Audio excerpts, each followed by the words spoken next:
So you're stuck home alone during a thunderstorm, while a deranged killer is on the loose trying to find you. So long as you keep the doors locked and you don't fall asleep or host a movie review show, you should be totally... This is Movie Night.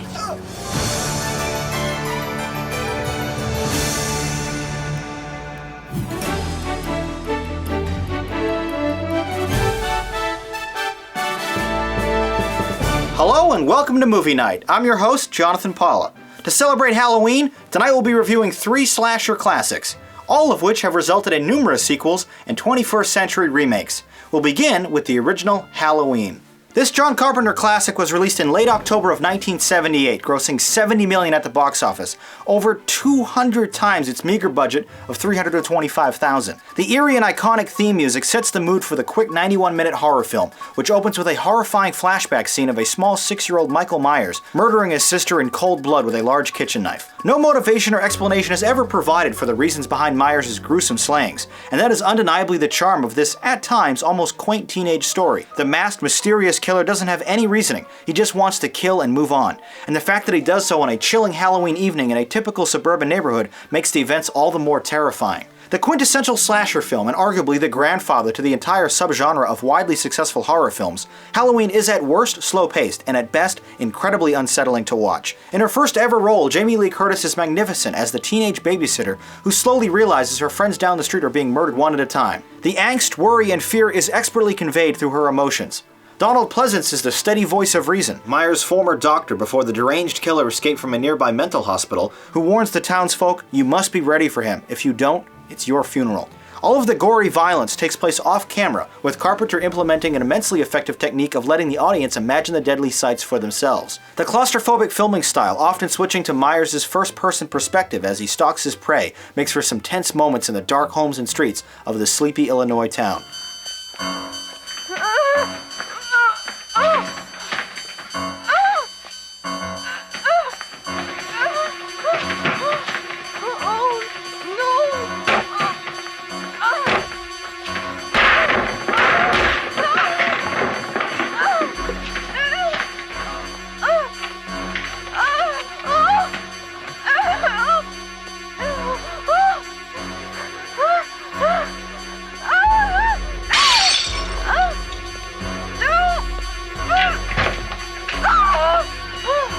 With the scariest moments not appearing until late, the first hour of this picture almost feels like a fun coming-of-age teenage drama, with Curtis lamenting over her babysitting duties and her friends attempting to hook her up with a boy from their school. These scenes work well to develop the characters, and the writing is strong, but honestly, you want to see blood and death, not high school gossip. The first movie in an incredibly successful franchise that would spawn 7 sequels and 2 remakes, this is a low-budget, slow-moving horror film that still sends chills up your spine even 35 years after release.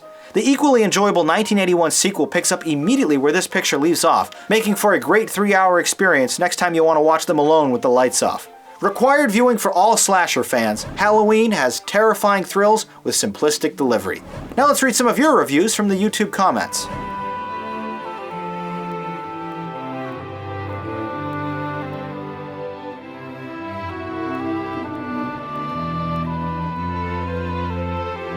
Here's our scores on the new Rate-O-Matic, a 9 and an 8 for Halloween.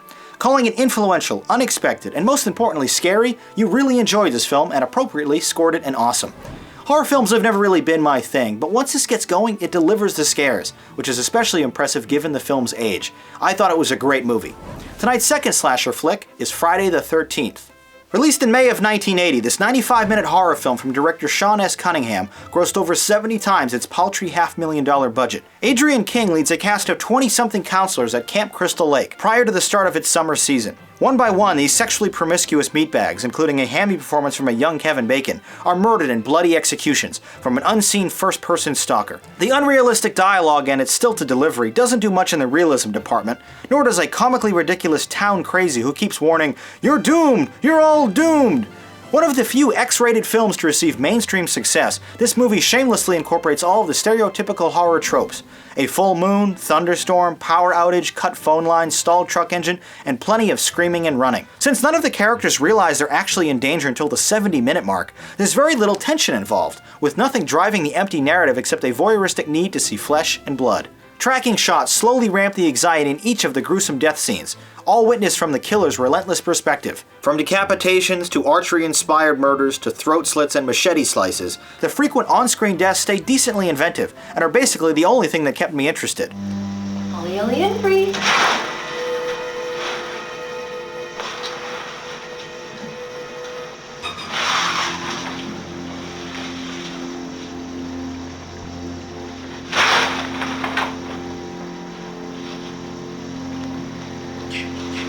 Must be my imagination.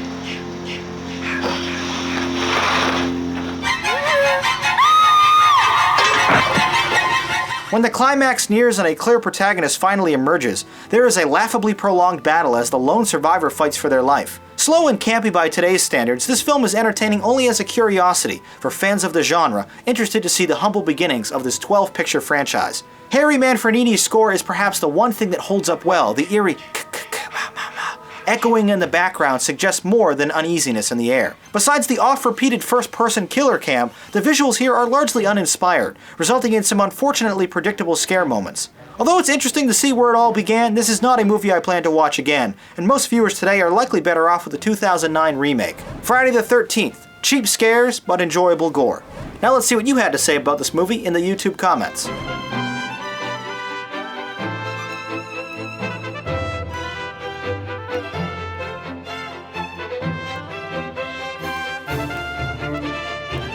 Now our scores for Friday the 13th, a 5-4 split.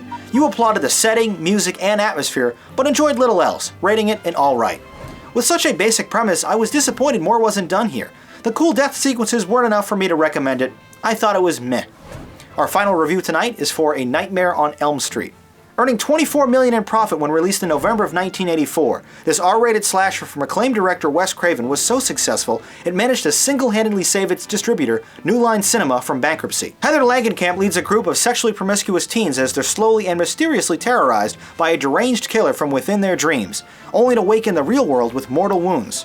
This original concept is literally the stuff of nightmares, a scary-looking burn victim with bad fashion sense murdering people whenever they fall asleep. Langenkamp's delivery fluctuates between annoyingly cheesy and decently believable, but despite her inconsistency, she's still the best actor of the group, which includes a young and handsome Johnny Depp in his first ever role, John Saxon as the unnamed town's piss-poor police chief, and Robert Englund as the enigmatic dream killer Fred Krueger. Although the classically trained Englund would go on to reprise this iconic role in the franchise's next 7 sequels, his participation here is limited to only a smattering of grunts and attacks. Even still, he convincingly plays the relentless nightmare stalker with a gleeful passion, and is plenty frightening as a result.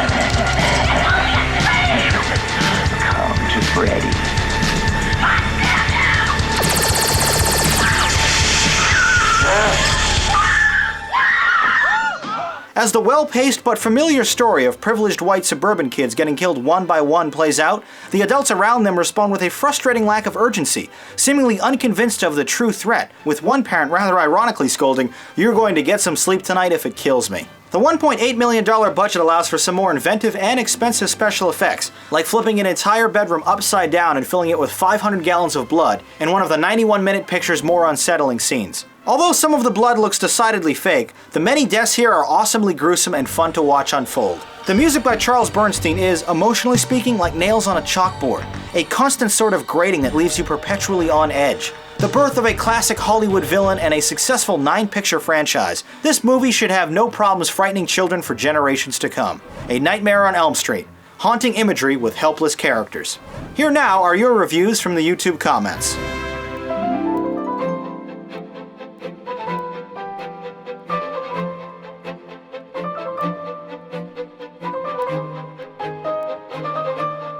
A Nightmare on Elm Street on the Rate-O-Matic. The audience scored it a great, while I rated it a cool. You applauded the inventive, scare-inducing bad guy, giving this an 8. Slow and frustrating at times, this picture did give us Freddy Krueger, so I have to score it a 7 just for that. Finally tonight, let's read some tweet critiques to see what you're saying about films currently playing in theaters.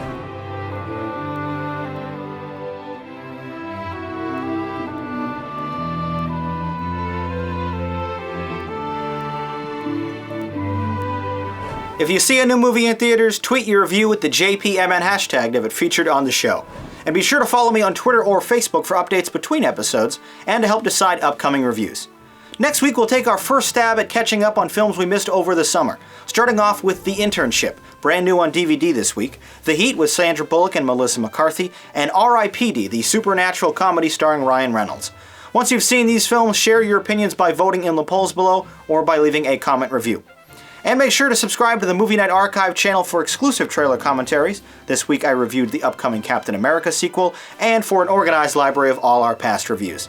Once again, my name is Jonathan Paula. Thank you for watching Movie Night. I hope to see you right back here for the next episode.